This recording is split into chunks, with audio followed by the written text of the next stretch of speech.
कामदेव, आपको महादेव में पुनः कामना जागृत करनी होगी, उन्हें ध्यान से जगाना होगा। आप चिंता न करें इंद्रदेव, मैं अभी महादेव के पास जाता हूँ। इस तरह महादेव को ध्यान से जगाना ठीक नहीं होगा, कहीं महादेव क्रोधित हो गए तो। रति, आप समझ नहीं रही हैं। देवी पार्वती की दशा बिगड़ती जा रही है। अगर महादेव की तपस्या को भंग नहीं किया तो अनर्थ हो जाएगा और शिव शक्ति के बीच पुनः प्यार जागृत करने का सौभाग्य मुझे प्राप्त हुआ है और ये मेरे लिए सौभाग्य की बात है। मुझे जाने दो, सब मंगल होगा, मेरा विश्वास करो। ठीक है, आप जाना चाहते हैं तो जाइए, मैं आपको रोकूंगी नहीं, किंतु आप मुझे वचन दीजिए आप उन पर बाण नहीं चलाएंगे। मेरे ख्याल से उसकी आवश्यकता नहीं पड़ेगी। ये कहकर कामदेव उस गुफा की ओर निकल पड़ते हैं जहाँ महादेव तपस्या कर रहे थे। कुछ ही देर में वो वहाँ पहुँच जाते हैं जहाँ शिव तपस्या में लीन थे और माता पार्वती उनके समक्ष नीचे बैठकर तपस्या कर रही थी। प्रणाम महादेव, प्रणाम माता। अब मैं माता पार्वती को पुनः सुंदर बना दूंगा और फिर महादेव को माता पार्वती के सुंदर स्वरूप का आभास होगा और उनके अंदर पुनः कामना जागृत हो जाएगी। लेकिन उनके इस प्रयास से भी वो दोनों जागृत नहीं होते। ये क्या, ये तो ध्यान से जागृत ही नहीं हुए। अब मैं इस गुफा को सुंदर बना देता हूँ, अपनी शक्ति से फूलों की भांति सजा देता हूँ, साथ ही इत्र की खुशबू हर जगह बिखेर देता हूँ, उससे ये अवश्य जागृत होंगे। लेकिन उनके ऐसा करने से भी वे जागृत नहीं हुए। ये क्या, मेरा ये प्रयास भी विफल रहा। अब मेरे पास कोई मार्ग नहीं है, मुझे अब महादेव पर बाण चलाना ही होगा। जल, अग्नि, वायु, धरती, आकाश, इन 5 तत्वों के बाणों के द्वारा मैं कामदेव ये कामना करता हूँ कि देवी पार्वती की दिव्य सुंदरता और इस गुफा का अलौकिक वातावरण आपके मन में पुनः इस सृष्टि से जुड़ने की कामना करे। ये कहकर कामदेव महादेव पर बाण छोड़ देते हैं, जिससे महादेव अपनी तपस्या से ध्यान भंग होते हुए क्रोधित अवस्था में आँख खोल देते हैं। तो वही उनके आंखें खोलने पर माँ पार्वती भी अपनी आंखें खोल देती हैं। क्षमा करना महादेव, मेरे पास आखिरी विकल्प यही था। क्रोधित अवस्था में महादेव अपना तीसरा नेत्र खोलते हैं, जिससे जलकर कामदेव भस्म हो जाते हैं। तभी देवी रति भी कामदेव को ढूंढते हुए वहाँ आ जाती है। कामदेव, कामदेव! तभी रति की नजर महादेव के स्थान की ओर जाती है। महादेव यहाँ नहीं है, इसका मतलब वो जागृत हो गए हैं। देवी, आप बताएं, मेरे पति कामदेव यहाँ महादेव को जागृत करने आए थे, कृपा करके बताएं वो कहाँ हैं? देवी, मेरा मन बहुत व्याकुल हो रहा है, बताइए वो कहाँ हैं? देवी पार्वती उस राख की ओर इशारा करती है जहाँ कामदेव भस्म हो गए थे। नहीं, नहीं स्वामी, मेरी समझ में कुछ नहीं आ रहा, मैं तुमसे क्या कहूँ बहन। बहन कहने का दुस्साहस मत करना। कुछ समय पहले मेरे पति और मेरी आंखों में संतान सुख की चाह थी, लेकिन तुम्हारे कारण, तुम्हारी तपस्या का मान रखने वो यहाँ आए और आज तुम्हारी वजह से मैंने उन्हें खो दिया। तुम्हारे कारण मैंने न सिर्फ अर्धांगिनी बल्कि मातृत्व सुख भी खो दिया और इसका मूल्य तुम्हें चुकाना ही होगा। देवी रति प्रतिशोध की ज्वाला में जलते हुए हाथ में अपने पति की राख उठाकर देवी पार्वती को श्राप देती हैं। मैं देवी रति अपने पति कामदेव के भस्म को साक्षी मानकर देवी पार्वती को श्राप देती हूँ कि जो मातृत्व का सुख उन्होंने मुझसे छीना है, उस सुख से वो भी वंचित रहेंगी। देवी पार्वती अपने गर्भ से किसी संतान को जन्म नहीं दे पाएंगी। तभी वहाँ नारायण प्रकट हो जाते हैं। ये जानते हुए भी कि ये देवी कौन है, आपने उन्हें इतना भयंकर श्राप दे दिया। देवी रति, आपकी पीड़ा का अनुमान मुझे भी है, किंतु आपने जो श्राप दिया है, आप जानती हैं उसका बहुत ही भयंकर कारण होगा। देवी पार्वती, आप कुछ बोलते क्यों नहीं? नारायण, इस समय जो पीड़ा मुझे हो रही है उसका अनुभव बहुत ही बुरा है। अब मैं कभी भी माँ नहीं बन पाऊंगी। अब इसका कोई उपाय नहीं है। एक उपाय है देवी पार्वती, आपको दिए श्राप को मैं खुद पर ले लूं। नहीं नारायण, रति ने अपना स्वामी और संतान सुख दोनों खोया है, इसलिए इसके श्राप का फल मैं ही भोगूंगी। आज मेरे कारण इनके साथ ऐसा हुआ है। देवी रति, मैं आपके इस श्राप को स्वीकारती हूँ। नहीं देवी, मुझे माफ कर दीजिए। नहीं रति, इसमें तुम्हारी कोई गलती नहीं। कामदेव का सिर्फ शरीर भस्म हुआ है देवी, किंतु उन्हें कोई मार नहीं सकता। वो बिना अंग के भी सृष्टि में विद्यमान रहेंगे, क्योंकि कामना के बिना संसार का अस्तित्व ही खत्म हो जाएगा। इसलिए आज से कामदेव आनंद देव के रूप में जाने जाएंगे, जिसका कोई शरीर तो नहीं होगा, लेकिन वो इस सृष्टि में अनंत काल तक जीवित रहेंगे। इस तरह देवी पार्वती को देवी रति से आजीवन बांझ रहने का श्राप मिल गया, जिस कारण देवी पार्वती को जो भी संतानें हुई, उनमें से एक को भी माँ पार्वती ने अपनी कोख से जन्म नहीं दिया।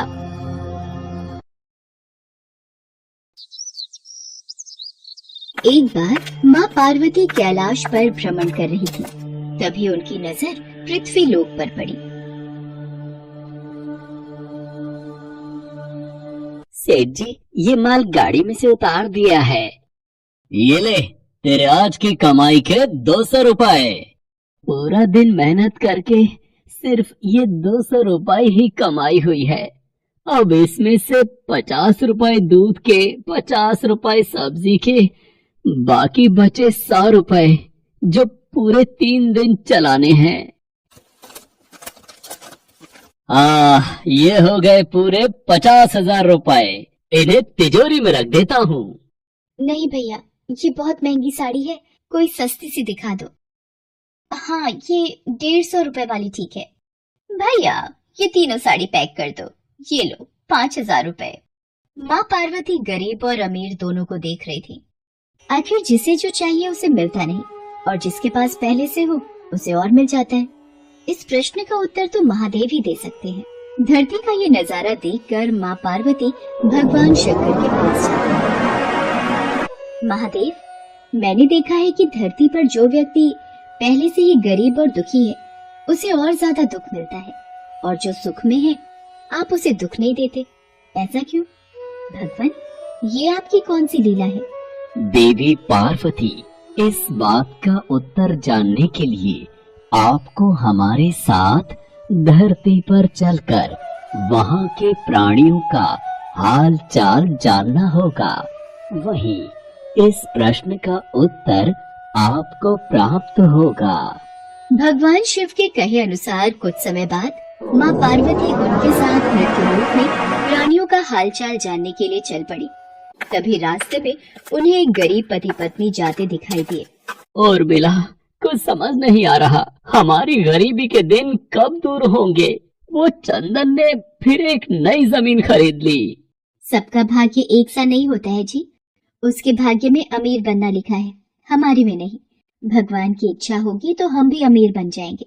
पता नहीं कौन से पिछले जन्मों के कर्मों की सजा भुगतनी पड़ रही है।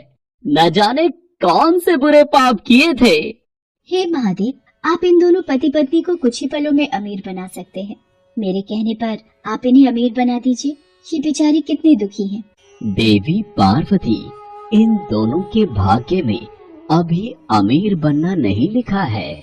महादेव, जब हम इन्हें धन दे देंगे तो इनकी गरीबी दूर हो जाएगी, फिर ये भी अमीर और सुखी हो जाएंगे। कृपया करके आप इनकी मदद कीजिए प्रभु। देवी पार्वती, मैं तुम्हारी इच्छा अनुसार इन्हें धन प्रदान कर देता हूँ, पर उसका मिलना या ना मिलना कर्मों पर निर्भर करता है। पार्वती जी के कहने पर भगवान शिव ने सोने की अशर्फियों से भरी एक पोटली उस रास्ते में डाल दी। पोटली से कुछ दूरी पर उर्मिला की नजर गुजरते हुए एक अंधे व्यक्ति पर पड़ी। सुनो जी, हम तो गरीब हैं इसलिए दुखी हैं, पर ये सामने व्यक्ति तो नेत्रहीन है। एक बात समझ नहीं आई, ये नेत्रहीन लोग कैसे जीवन व्यतीत करते होंगे? हाँ, बड़ी मुश्किल होती होगी उर्मिला इन बेचारे नेत्रहीन लोगों को।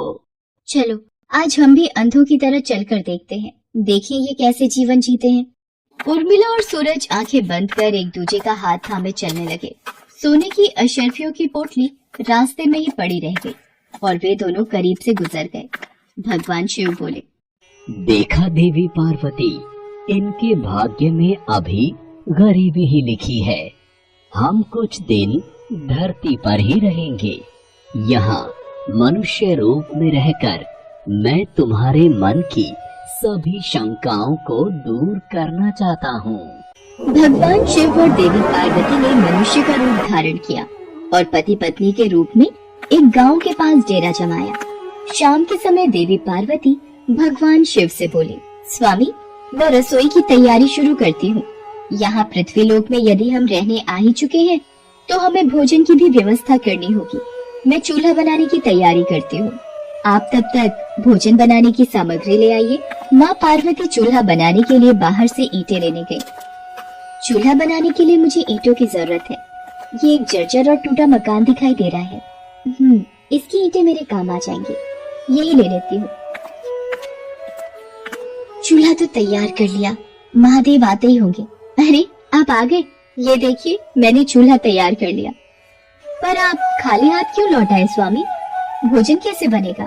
देवी पार्वती, अब सामग्री की कोई आवश्यकता नहीं है, क्योंकि जिस प्रश्न का उत्तर ढूंढने के लिए आप आई थी वो आपको स्वयं मिल गया। मैं कुछ समझी नहीं स्वामी। मेरे प्रश्न का उत्तर मेरे समक्ष ही है। हाँ देवी पार्वती, आप यही जानना चाहती हैं ना कि इस पृथ्वी पर क्यों गरीब लोग ज्यादा परेशान होते रहते हैं। अच्छा ये बताइए, आप इस चूल्हे को बनाने के लिए ईंटें कहाँ से लेकर आई हो? प्रभु, इस गांव में बहुत से ऐसे घर भी हैं जिनका रखरखाव सही ढंग से नहीं हो रहा है। उन पुराने घरों की जर्जर हो चुकी दीवारों में से मैं ईंटें निकाल कर ले आई। इसका मतलब जो घर पहले से खराब थे, आपने उन्हें और खराब कर दिया, जबकि आप मजबूत घरों की दीवारों से भी तो ईंटें ला सकती थी। प्रभु, जो घर अच्छे और सुंदर दिख रहे थे, उस घर के लोगों ने अपने घरों का रखरखाव बहुत अच्छी तरह किया है। ऐसे में उन सुंदर घरों को बिगाड़ना मुझे उचित नहीं लगा। देवी पार्वती, कुछ दिन पहले पूछे आपके प्रश्न का उत्तर भी यही है। जिन लोगों ने अपने जीवन को अच्छे कर्मों से सुंदर बना रखा है, उन्हें दुख कैसे हो सकता है? इस संसार में हर मनुष्य अपने कर्मों का ही फल पाता है। सबके पास सब कुछ नहीं होता। मनुष्य के पिछले जन्मों का कर्म उसे इस जन्म में भुगतना ही पड़ता है, और यदि वो अपने इस जन्म और आने वाले अन्य जन्मों को सुखी बनाना चाहता है, तो हमें सदैव ही पुण्य कार्य करते रहना चाहिए, ताकि हमारे कर्म उसमें जुड़ते रहें। आपको ज्ञात है, वो मार्ग में उस दिन एक नेत्रहीन व्यक्ति। हाँ स्वामी, मुझे ज्ञात है। वो देखिए देवी पार्वती, उसके पास धन दौलत ऐशो आराम की कोई कमी नहीं है, परंतु उसकी आंखों का इलाज नामुमकिन है। ये उसके पिछले जन्म के कर्मों से जुड़ा है। उसने पिछले जन्म में जानबूझकर किसी निर्दोष की आंखों की रोशनी छीन ली थी, इसलिए ये इस जन्म में नेत्रहीन हो गया।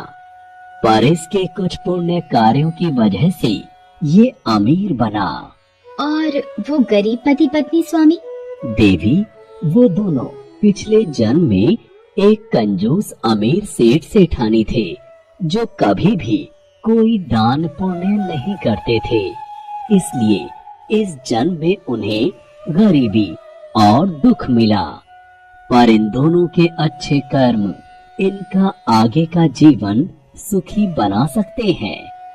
इस पृथ्वी पर कोई भी मनुष्य पूरी तरह से सुखी नहीं है देवी। हर मनुष्य के पास कोई न कोई दुख और समस्या है। मुझे उत्तर मिल गया है स्वामी।